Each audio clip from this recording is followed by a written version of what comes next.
Grand Rapids, Michigan, 1996. Police get a 911 call. Two men say they found a body dumped on the side of the road. It looked to them at the time like a white blanket that was wrapped around an object. Once they got out of their truck, it was immediately apparent to them that this was a body. Fear grips the community. It's not the only body discovered in the Grand Rapids area. In the 1990s, there were approximately 11 murders in the Grand Rapids area and surrounding counties. Typically, it would be a murder and then the body would be found the next day or even months later. Police exhaust all leads for a possible serial killer. The case goes cold. Can new, groundbreaking forensic science catch a killer after all this time? This is the story of a 26-year search for a serial killer who may have murdered as many as 11 women. I'm Nancy Grace. This is Bloodline Detectives.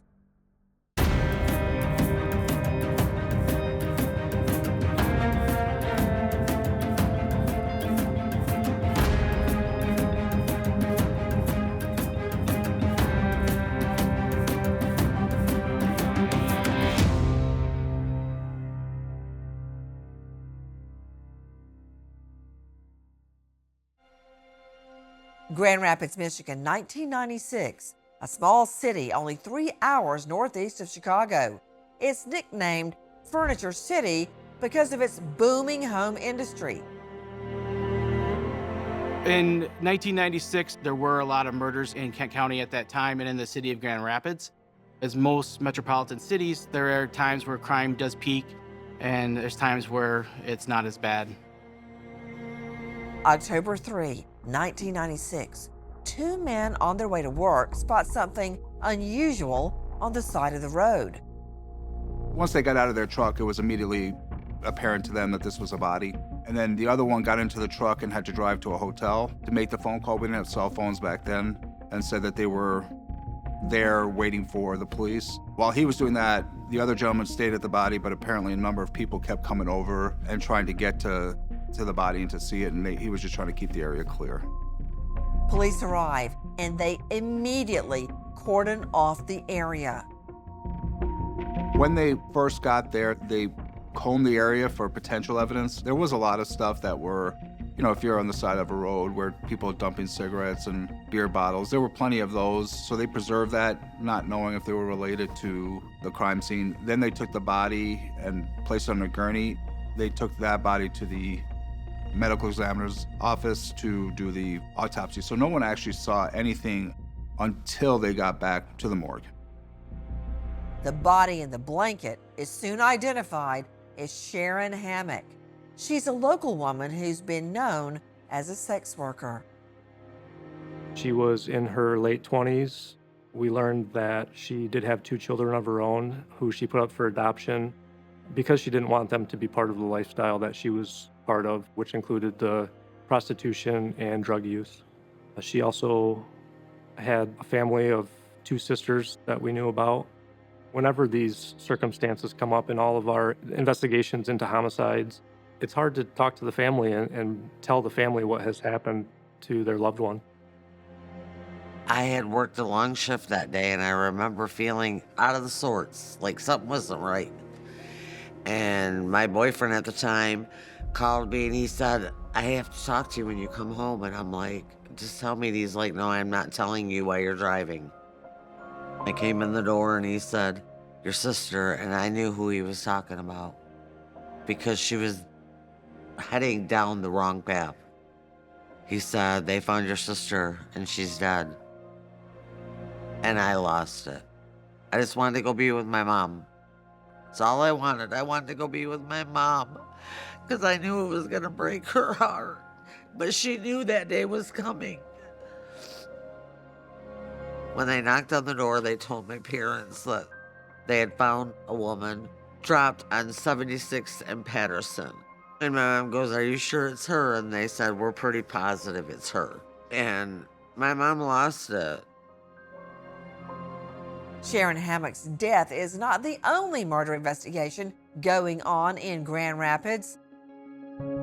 In the 1990s, there were approximately 11 murders in the Grand Rapids area and surrounding counties. Typically, it would be a murder and then the body would be found the next day or even months later by someone.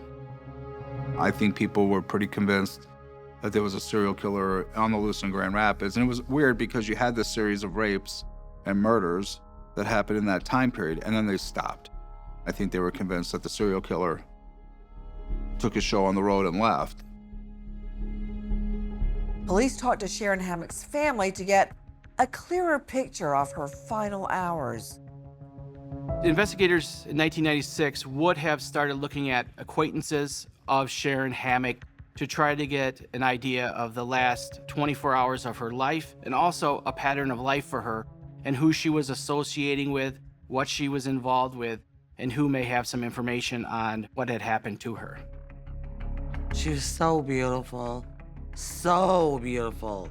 She just got hooked up with the wrong people and was led down that path. My mother had 8 children, and I was the baby of 8. She was so protective of me. I miss so many memories with her because he chose that she was better off dead, that nobody was gonna miss her. But he's wrong. Is there a sadistic serial killer lurking in Grand Rapids? Can police find him before he strikes again? We find out next on Bloodline Detectives.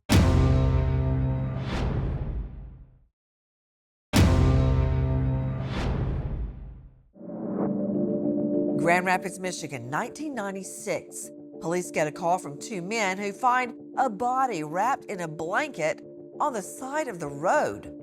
The victim ID'd as 29-year-old mother of 2, Sharon Hammack. Investigators look for clues left behind by the killer. Investigators conducted a search warrant at Sharon Hammack's house and went through the house and located things of interest to them, including beer bottles and other items that a guest could have had for fingerprints. And also, they did examine her vehicle as well for any chances of identifying a possible suspect or someone that could have been in her vehicle. For investigators, the scene of any crime is the first stop for clues left behind. The condition of the victim's injuries, even the victim's position could provide vital clues. In the case of Sharon Hammack, the coroner decides to remove Sharon's body from the scene, still wrapped in a blanket. Sharon Hammack was found once she was unwrapped from the blanket to have her hands behind her back, tied with shoestring, and also her feet tied together and pulled up towards her hands, so that she would be laying on her stomach with her hands and feet tied together so that she could not move, and she would be rolling pretty much on her stomach. It was a very unique situation. I believe that for them to open that blanket up and find her bound and tied in that manner. With each piece of evidence being removed from the victim's body, it also has to be preserved. And so each of those cords would have to be removed very carefully and placed in evidence bags to preserve any potential evidence, DNA, anything that they could down the line. Reviewing the autopsy photos 27 years later, they are very disturbing on just how the last moments of Sharon's life would have been.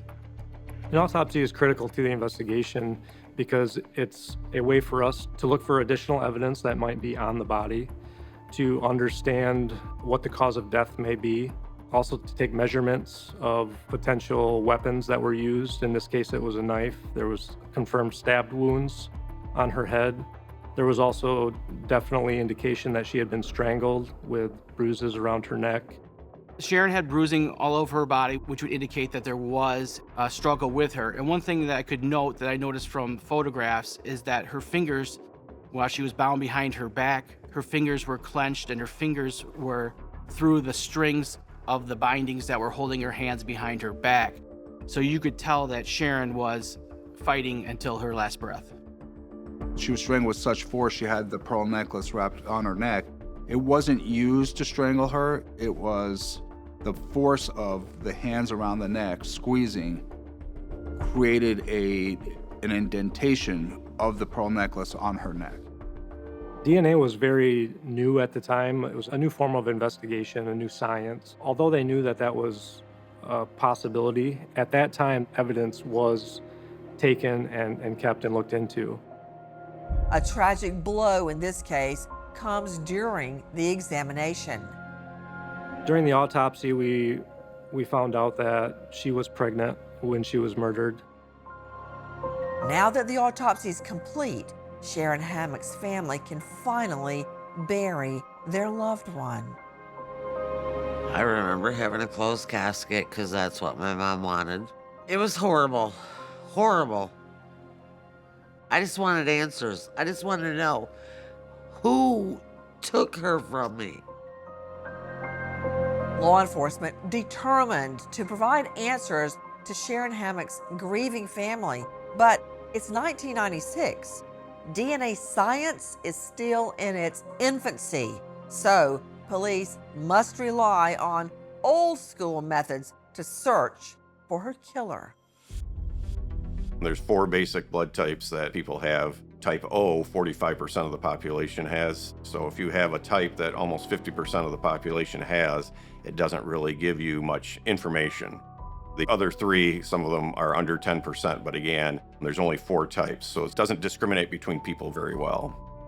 Several police agencies in Metro Grand Rapids formed a task force to investigate the prostitution murders. And the detectives assigned at that time received hundreds and hundreds of tips from people calling in reference this case. Nothing was ever revealed with any of those investigations with regard to Sharon Hammack. They were trying to put together potential suspects by looking at boyfriends or friends of Sharon and anybody that may have been a person in common with any of these other girls that were also found. So she's walking the street, so there's no witness to it. They interviewed other prostitutes. They interviewed people that, I guess for a better term, label pimps, people who might know. Dozens of people they interviewed, and nobody had any information. Sometimes they'd say, okay, you might want to check this person. So then they go check that person, and then that person wouldn't pan out. Sometimes there were suspects that they would exclude, but then they might come back to them again and try to re-interview. It was the belief of investigators that our suspect was someone that could be transient or could be a truck driver that could be traveling the roads, and that's why we were finding bodies on the sides of roads. One by one, all the leads in the search for Sharon Hammack's killer go dry. I came to Michigan State Police in 1997 and helped start the DNA unit in Grand Rapids laboratory. And obviously the homicide had already taken place. We started doing DNA analysis at the Grand Rapids laboratory in 1999, getting more complete DNA profiles. They were able to obtain DNA from some of the items. The blanket had male DNA on it. So then the next problem became, whose DNA is it? All the DNA did at that time was eliminate potential suspects. Grand Rapids police have the killer's DNA profile, but they don't have a match. They also have 10 other unsolved murders. Can a groundbreaking new forensic tool crack this very gruesome case? That's next on Bloodline Detectives.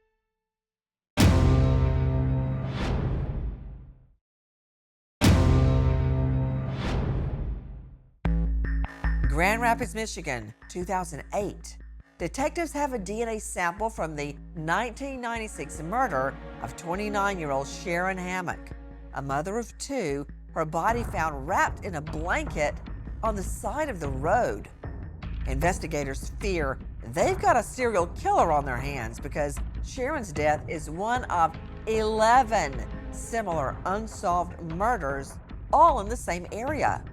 Now, police turn to forensic science and CODIS for answers.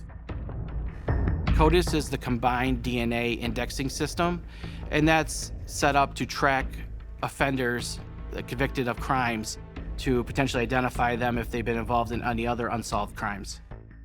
Every time someone commits a crime or felony, Their DNA is extracted. It's just a simple swab. You just take that, and a sample is created, and it's entered into this system. And there's millions of people in that database. You're looking to see if someone, for some reason, has been entered into that system, whether it's from a felony, from a rape, however they get into that system. If they're in that system, you're looking for a match. CODIS is the national DNA database for convicted felons. In this case, investigators do not get a match on CODIS, and that means the suspect in the murders has never been arrested for a serious crime.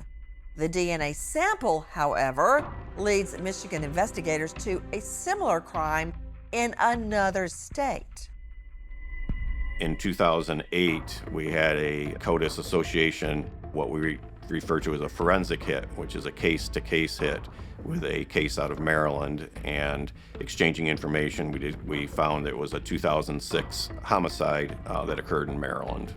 We issued that report to the investigators, and then they're able to talk with the Maryland investigators, the local ones. They had some information in Maryland that pointed towards the suspect possibly being a truck driver. That case was a young female that was also found on the side of the road. She had been killed by stabbing, and her name was Dusty Shook.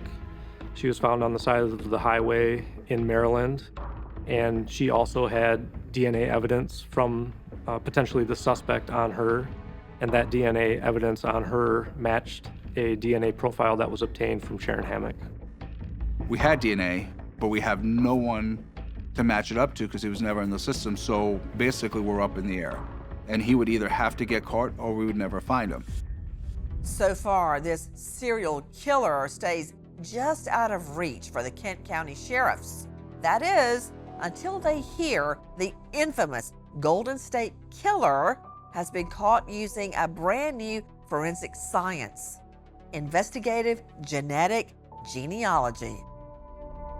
With a good enough DNA profile or suspect DNA profile, that it was possible to submit that DNA for processing and utilize different databases that contain genetic genealogy to be able to find relatives of this potential suspect in order to drill down and locate or provide a name for potential suspects that were involved in any related cases like this. So we took a portion of that extracted DNA from the electric blanket and sent it to an FGG company, Identifinders. Identifinders International is a company that specializes in forensic genetic genealogy. Its leader, Dr. Colleen Fitzpatrick, a pioneer in this emerging science. And they developed their DNA profile, which again is different than what we look for. And the power of the FGG in that search is that they can go out to third, fourth, fifth cousins twice removed as far as relationships. And then the second part of that then is once they get these searches and some names back is doing the genetic genealogy portion. And they're building these family trees where they're finding a common ancestor. And typically in the cases I've seen, it usually goes back to the 1700s or so. I've seen it go back further. I've seen it stop in the 1800s. And once they find that common ancestor, they build the family tree back to the evidence. And typically will come back with an investigative lead of the one generation. And then the investigation starts kind of all over again for the Kent County Sheriff's Department. Genealogists at Identifinders make a remarkable breakthrough, but now they must combine their resources with Michigan police to catch a killer. They identified a distant relative family that I started to investigate to try to get a DNA sample from one of them so that we could get closer to identifying our suspect. I knew if I obtained a DNA sample from someone in that family, and they will get us a lot closer to our perpetrator to help us to identify them. I made contact with a distant family member of our perpetrator in Cairo, Michigan. The family member was extremely cooperative with me. I explained to them the situation and what we are investigating, and they voluntarily provided me with a DNA sample. I resubmitted it to Identifinders International. And at that time, they realized that they were close to the suspect, but now they could get a lot closer, and they came up with a target family for me. It was one of our first that we did through the laboratory, so I was hopeful and excited when they did come back with a set of brothers that they said needed to be investigated. And now it's up to the investigators to investigate that family of brothers and get a known from those brothers so that we can compare it back to the evidence in the crime. I can actually remember where I was when the phone call came in from them. I was actually at my daughter's basketball practice, and I saw the phone number that was calling me, and I knew it was probably good news, and in fact it was. Genealogist Linda Doyle told me over the phone that she had just forwarded me an email, and she had identified a target from a family that she believed was going to be my perpetrator. Perpetrator was one of 4 biological male sons of Wilfred and Donna Artman. Kent County sheriffs now closer than ever to cracking this case. Investigators begin to focus on the backgrounds of all 4 brothers to isolate a likely suspect. We knew the perpetrator was male, so we had to go through and identify which one of the brothers had ties to Grand Rapids and look for anything in his background which would lead us in the direction that he would most likely be our perpetrator. And one of the 4 brothers had an extensive criminal history for sexual assault, and he, at one point, was a resident of Grand Rapids in the 90s. And when we did background investigations on these 4 brothers, it became very apparent right away that one of the brothers, Gary Artman, was more likely the suspect that we needed to focus on. So Gary was in the military for 3 years. He was discharged for a sexual assault while he was in the military. While he was awaiting trial for that sexual assault, he raped a 15 and 16-year-old girl at knife point multiple times. He was convicted of that rape and got sentenced to 16 to 30 years. He only did 11 of those years. After he got out of prison, he moved to the Grand Rapids area, which is where he resided during the time that Sharon Hammack was found murdered. There was another sexual assault during his time in prison, and he was investigated as a potential suspect. And we read those reports, and they were pretty telling, which included a statement made by him to one of the deputies that the reason he was even in prison in the first place is that he was leaving witnesses. In other words, he didn't kill his victims. When I saw Gary Artman's criminal history and started reviewing some of the prior police reports of the violence of his sexual assaults on these victims from the early 1980s and late 1970s, sometimes you just know that this is the guy we need to target, and this guy matched everything for what we were looking for the murderer of Sharon Hammack. He was a recluse. He was an over-the-road truck driver. He didn't have many close friends. We talked to his brothers, talked to the victims of the sexual assaults. They all painted the same portrait, a very dark, scary man who they were all afraid of, uncomfortable with, capable of the heinous acts that we're talking about. That was a pretty consistent theme. All those things raised our eyebrows to the point where we knew we were really on the right path, but it wasn't enough just to stop there. We had to keep taking all the steps. Detectives are almost certain they've got their serial killer, but they need concrete evidence to make an arrest. We continued to monitor where he lived at the time, which was in Florida, continued to learn who he was working for and try to learn what his potential routines were. And we also started to ping his cell phone. We were able to get his cell phone information. We were pinging his phone so we could track where he was located at the time. We had meetings with the Kent County Prosecutor's Office, along with several detectives, and we decided that based on the evidence that we had enough to get a warrant for his arrest based on the information that we had obtained. The net is now closing in on a prime suspect. Name, Gary Artman. Is Artman the man who so cruelly dumped Sharon's body on the side of the road like trash back in 1996? We find out next on Bloodline Detectives.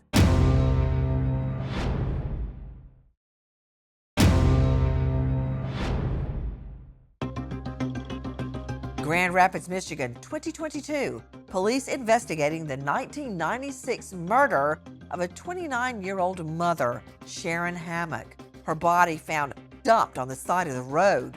There have been no solid leads for over 20 years until now. The science of investigative genetic genealogy leads detectives to Gary Artman, a truck driver prone to violence. Now, they close in to make an arrest of a suspected serial killer. Their plan is to arrest Artman during a traffic stop as he drives through the state of Mississippi. I was involved in tracking Mr. Artman while he was moving towards the state of Mississippi. I had contact with the Mississippi State Police, and we were able to, based on his cell phone location data and knowing that he was driving a certain type of truck, they were able to locate him on the highway and make an arrest. Stop! Put both hands on your head. Get down on your knees.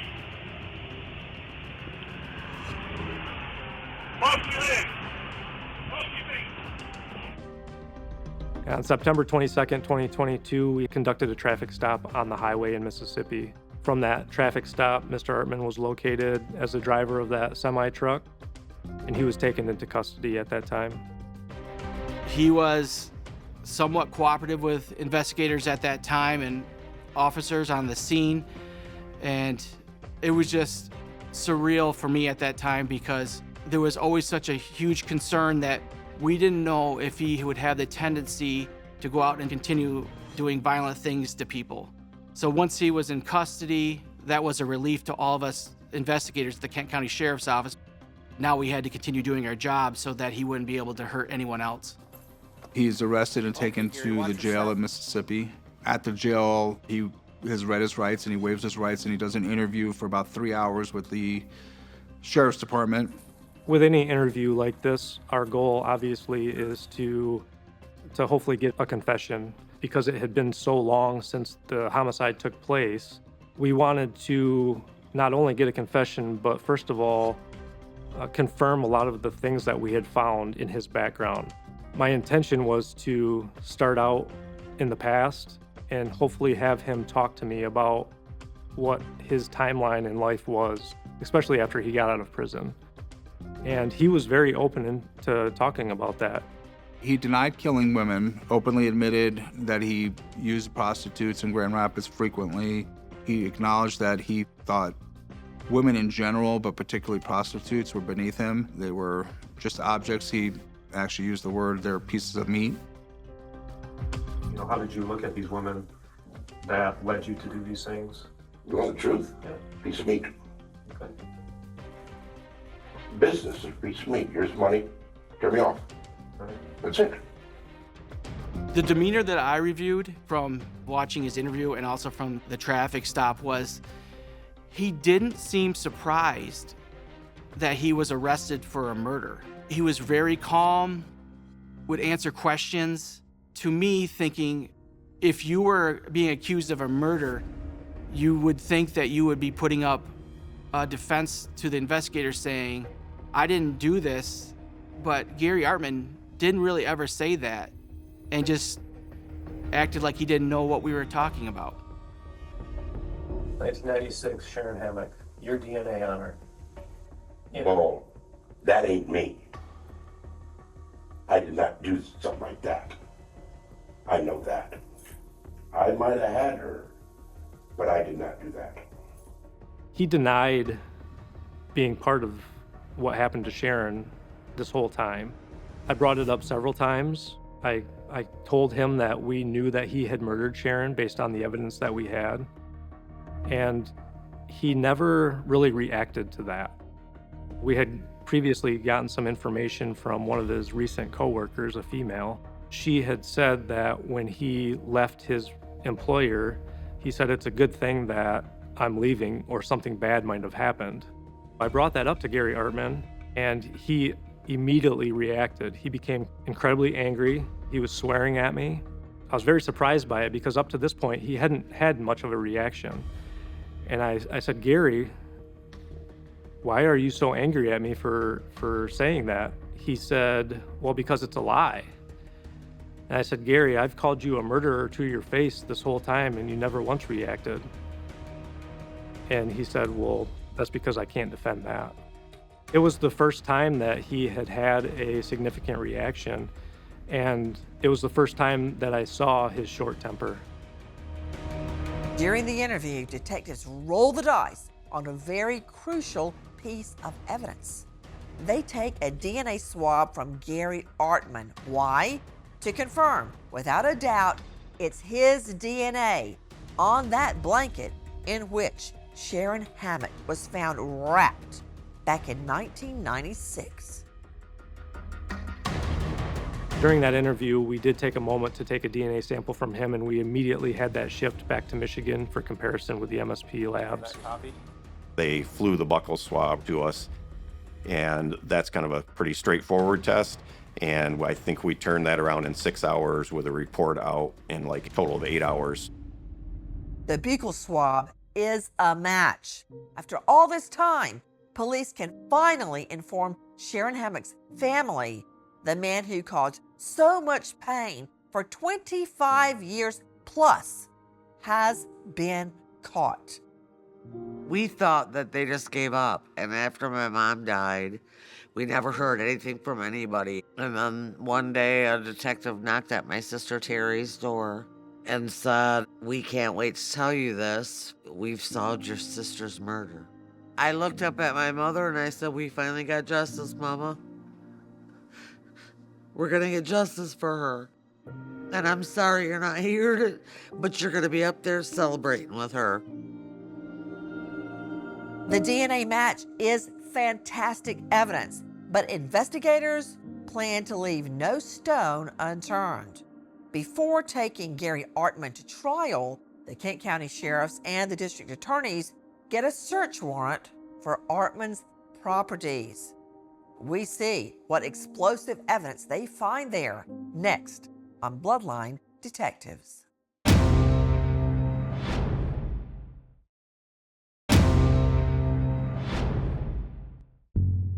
2022, White Springs, Florida. Detectives have Gary Artman in custody for the 1996 murder of a young mom, Sharon Hammack, in Grand Rapids, Michigan. Artman, a truck driver, is arrested at a traffic stop in Mississippi. Now, investigators want to search Artman's storage unit. Part of the information that we received during the interview was the fact that he had a storage unit where he lived in Florida. Based off that information, we were able to obtain a search warrant for that storage unit in Florida and conducted a search there. During that search, we located several journals that appeared to be writing from Gary Artman. We located several different Bibles with scriptures highlighted and other writing within the Bibles as well. We located women's panties and women's bras that were put in a bag that was in the storage unit as well. And all these items were taken back to Michigan for further review. He was a man that kept journals. He wrote down all of his feelings, quotes. He basically told us about his hatred for women. Any woman in high school that turned him down, it stemmed this hatred and anger. And he thought, if they're not going to give me what I want, I'm going to take it from other women. And that's what he started doing.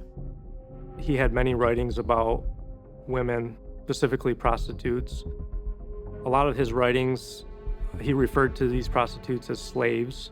He referred to his work as being told by God that it was his work to do whatever he was writing about.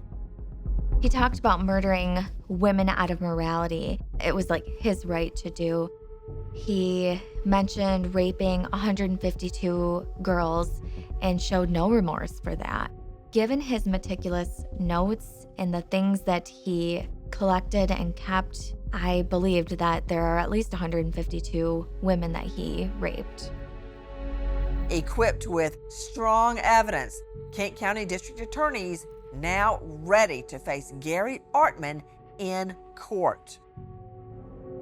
My goal for this trial was to tell Sharon Hammack's story without her being here, really focusing on her as a person and the brutal way that he treated her, and just painting that picture for the jury.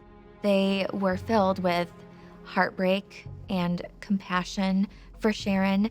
They did not judge her in any way. Some of the quotes that were read from Gary Artman's journal in court, their faces changed to hatred and disbelief that there is somebody out there that is so monstrous.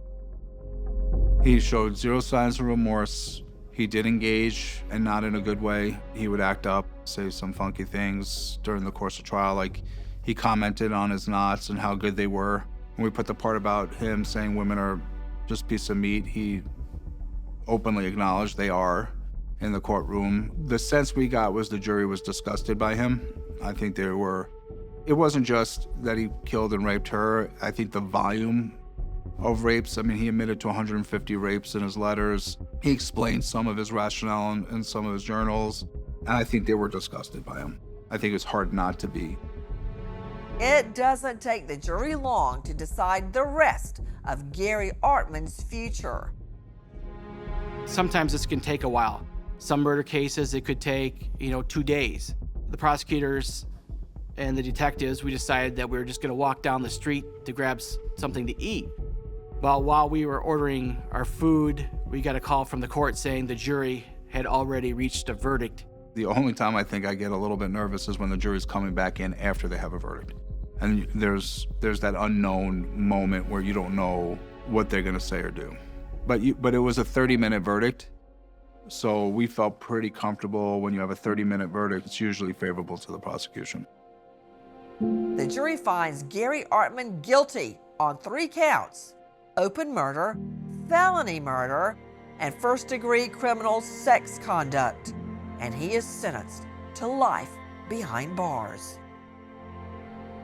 Even though he made it that long without getting caught, I'm glad for the family that they were able to get their closure with this trial. Is there still heartache? Yes. And there will always be heartache. I prayed to God that he would give me the answer. That's all I ever wanted for her was justice. She deserved that. That monster can't hurt nobody else. I'm confident that Gary Artman thought no one would care. Because she was a prostitute, I don't think he thought anybody would care a year later. I didn't think he thought anybody would care 5 years later, and I definitely don't think he thought anybody would care 27 years later. No matter what that person does in their lifestyle, we treat all of these scenes and all of the homicides the same, no matter what the background of the individual is. Without the incredible work of the Bloodline Detectives and the science of investigative genetic genealogy, this case would never have been solved.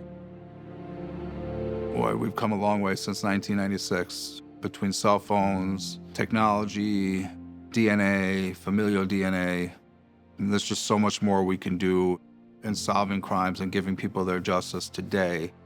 Forensic genetic genealogy is such a wonderful tool now, looking back on these cold cases. It changes the game. Cases that would otherwise go unsolved forever now have a chance. I think the highlight of this case was just seeing how this genetic genealogy can work with these cold cases. And it gives me hope that there's additional cases that can be solved in the same manner.